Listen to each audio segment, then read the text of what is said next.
The comments heard on The View from A Pew are those of Mac McCoy and are not necessarily the opinions of his guests, his producer Garth, any one particular denomination or religion, the church lady, Mr. Lemke, Pastor Craig, or anyone else of sound mind and body.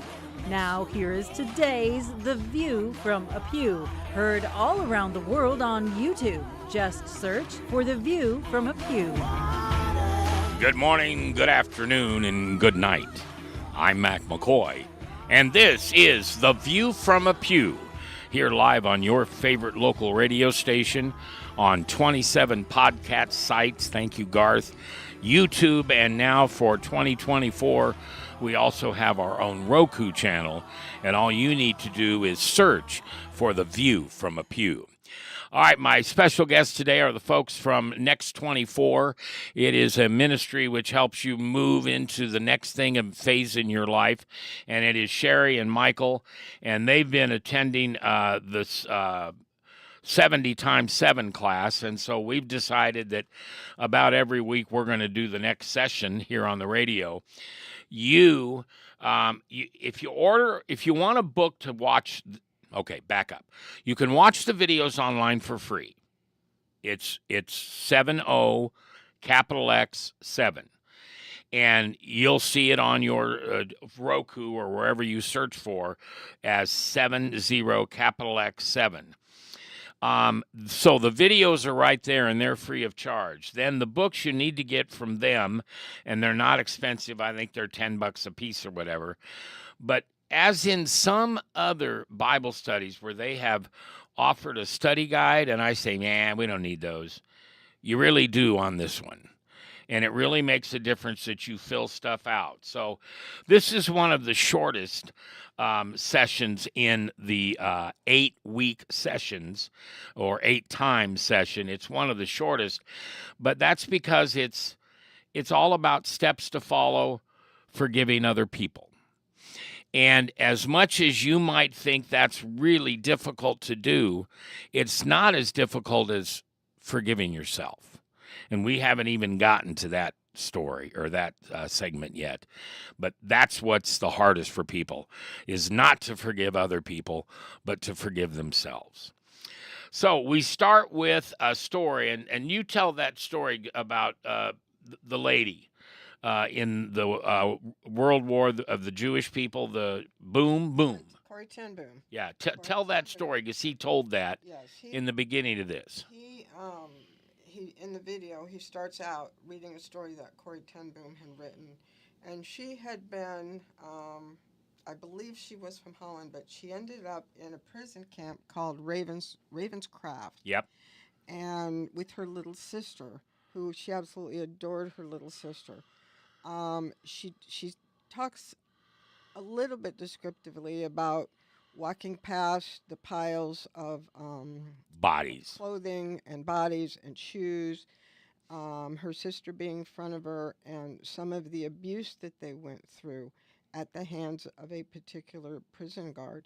She was giving a talk years after World War II, she was giving a talk, and when it was over, and she was talking about forgiveness and how basically what this is kind of walking us through, how you need to forgive.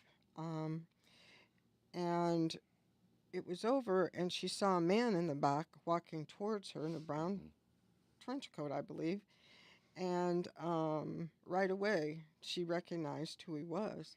And he walked towards her and he stuck his hand out to her. And then she started recalling that he was the prison guard, the meanest prison guard at Ravenscraft, and how he had horribly and evilly abused, just horrible evil, had abused her and her sister and everybody in that camp. And it's very, very powerful. I would encourage you to listen to it, to get on there and listen to it. But she talked about how, it was probably just a matter of seconds. And he was kind of glib about what she had talked about forgiving. And she just whispered a couple quick words to God. Basically, you're going to have to do this. You're going to have to help me. And she, as she whispered that prayer, she felt this presence come over her, and she finally grasped the man's hand, and she thought, I know who you are, Yeah. and I Yeah. forgive you. But And it was interesting. She paused. yes, oh yeah, she paused when she was talking, because she was Well, talking to God, because she didn't want to yeah. do that. Well, and you told that story very well, and I think the most important part of that is she asked God, "I need your help. I can't do this." Absolutely, They that's shook it. hands, and she felt electricity Yes, or something of a charge yes, going through it was her physical. shoulder to his hand and up, Yep, it and was he said physical. he felt it too. Yep, and I think it really, the way he read it with her words, I think it impacted him more than he even thought it would. I think so. And it is the perfect story to talk about steps to follow to forgive other people, which is session 4. And I'm going to tell you something up front, and you may not agree with it right now, but it's okay if you walk through this whole program with me or us, or you have me come to your church and teach it sometime, or maybe you just want to sit down one-on-one. You're going to find that the easiest thing to do is to forgive other people. The hardest thing to do is to forgive yourself. And we haven't gotten to that session yet. So, this is one of those books that has blanks, and he tells you what to fill out. And the first one is the preparation to forgive other people. And preparation 1 is blank, that you are going to forgive the people. And what's the first thing you got to do? Decide. Yeah, it's real simple. Just decide you're going to do it. Maybe that's hard for you. That's okay. I understand that. We're called procrastination. Procrastination. There you go. And yet, once you decide that you're going to do it and you give that to Jesus, he automatically jumps on your bandwagon and said, okay, so you're convinced now that you need to decide. You need to decide that you're going to forgive this person. And the answer is, yeah, decide that you're going to forgive the people. The next one is extremely important, and that is you have to name the people you want to forgive. And there's even a lesson in 4 where you can take a pad of paper and start writing down. And I think it was Bruce himself said, well, I had thought I'd have 3 or 4. I had 2 pages worth. Yeah. Mm-hmm. And doing this in the presence of the Holy Spirit will bring other people to mind that you have forgotten about. You know, some people say, well, I can forgive, but I'm not going to forget. You can forget if you decide you're going to forget. So preparation number 2 is to write down the people that you want to forgive. And the text says, name the people who have hurt, wounded you the most, using only initials or confidence. Consider parents, siblings, relatives, spouses, children, friends, neighbors, strangers, school, church, business, government, tribe. And does it end there? No, it's etc. Include people from childhood or even those who have died. Okay, that's why it's going to be easy to forgive somebody else, because you didn't leave them out. And if you don't want to name them and decide that you're going to forgive them, then you're not ready to forgive them.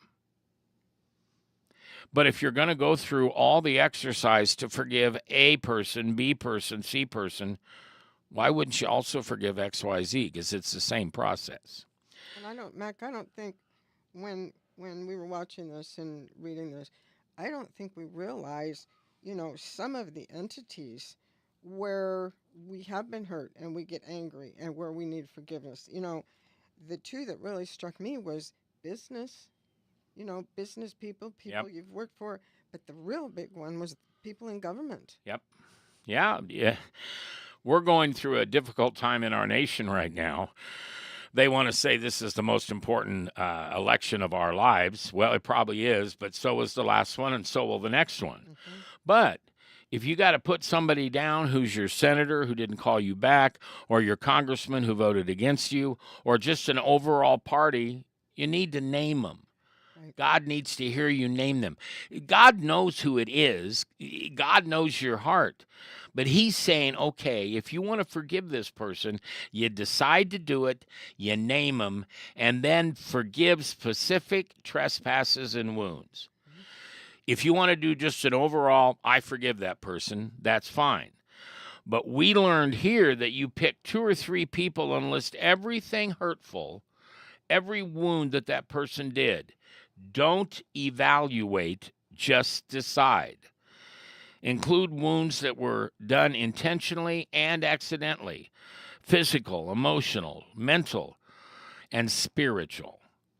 In a few words, write down how you felt when it happened. So the next boxes in the book is put down the person's name, and then what did they do, and how did it make you feel?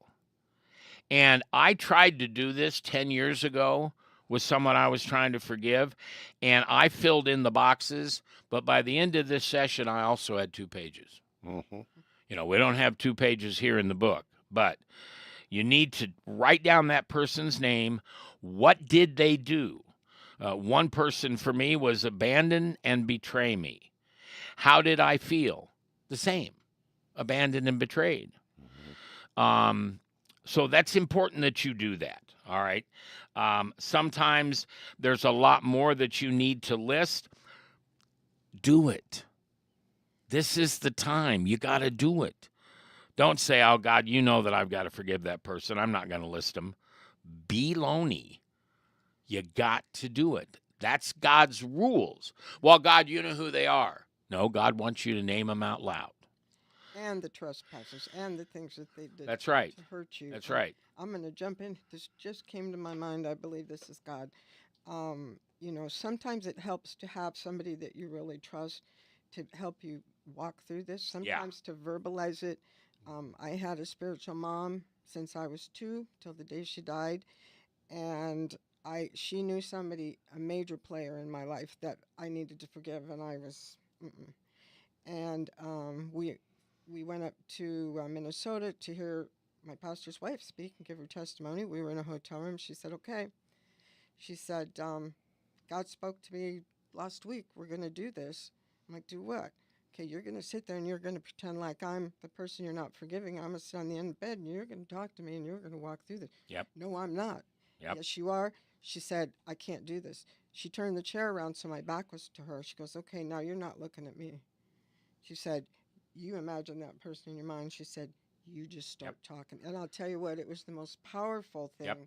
It was the most hard thing, but it was the most powerful. Well, and before we end this session today, we're going to give you a prayer that you're supposed to do, and you have to do it out loud with somebody. Mm-hmm. All right, here's part 2, the process of forgiving other people. Step 1, open your heart in order to forgive those people. And the prayer that they put inside of this, Michael, do you want to read that, the prayer in step 1? Is it where I hereby choose not to protect myself from my heart? Excuse me.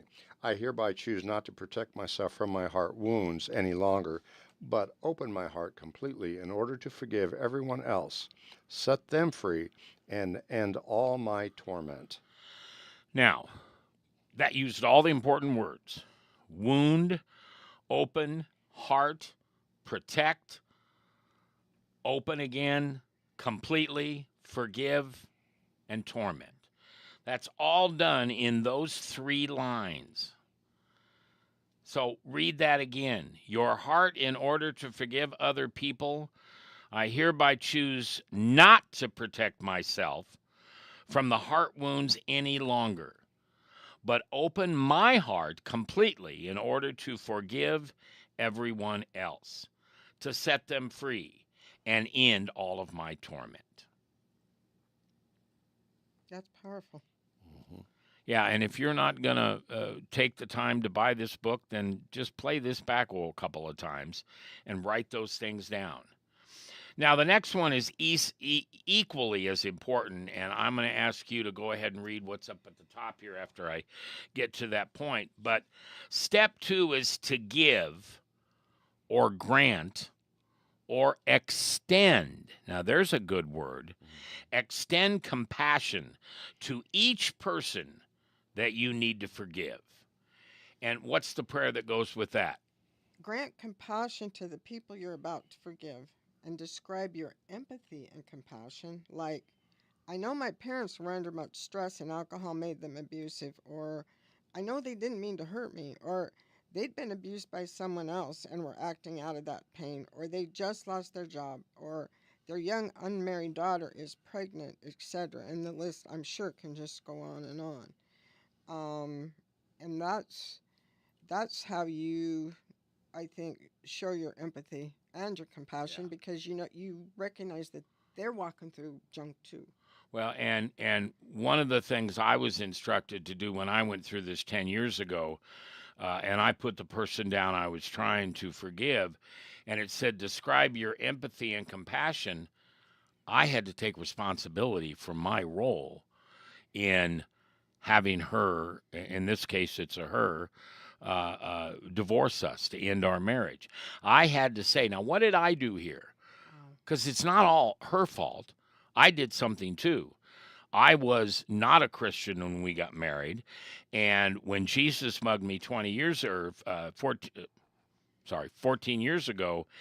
I all of a sudden realized what I had done to bring that person into my life. And if I had never brought that person into my life, she wouldn't be on the list. I did that, and I need to admit that. Step 3, and Michael, if you'll read after we get done with the line, release. What does release mean? Have you ever released a kite? Probably not. You've held on to the string and tugged it in and all the way. If the kite got away from you and it blew away and you never saw it again, you didn't release it. It got loose. Release each person from your inner heart prison. When you're wounded, especially repeatedly or deeply, and did not choose to forgive, you move down that poisonous slide of unforgiveness and finally put the person in the prison in your heart for what they did. Maybe you even said, I'll never forgive him or her. So the steps to part 3 are easy to listen to. They are harder to do, but I'm going to give you the cornerstones here. 1, picture the person in your heart inside a cage of prison bars. 2, picture yourself on the outside at the prison door expressing your compassion. I'm sorry, I had something to do with this. I take responsibility for my actions. Then picture yourself opening the door. I even hear a creaking in my mind. Opening the door, stating, I release you fully from what you did. I release you fully from what you did. It's not I'm trying to release you. It's not I'll do the best I can today. This is I release you fully for what you did to me, how you wounded me. Then the next 2 are picture yourself feeling wonderful freedom as you embrace them. I'm going to tell you something, and I believe this to be true. People you can't forgive here on earth, if you both make it to glory, you're going to forgive each other up there. God's heart is going to be so strong for you in that system of love and forgiveness that you're going to do the embracement there. I had a person in one of these classes say, I believe that when I see my mother in heaven, and she's not dead yet, but I believe that when we get to heaven and we will embrace each other and say we're sorry. And God just had this fall out of my mouth. Then why don't you do it now? Why wait to heaven? I mean, come on, buck up. Go to your mom and forgive her now and have that embracing. And you know what? They did. After 30-some years. And Mac, this might be a really good stopping point just to take a quick break. What do you think of that? Sure. We'll take a break and we'll come back and we'll end up with the rest of steps to follow and forgive people right here on The View from A Pew. And we want to thank the folks at DivineTruthChristianStore.com for everything they do to support us worldwide. DivineTruthChristianStore.com. there for you 24/7, and you will deal with an individual when it comes time for making your payment. No credit cards over numbers, no recordings. It's the real deal at Divine Truth. Divine Truth Christian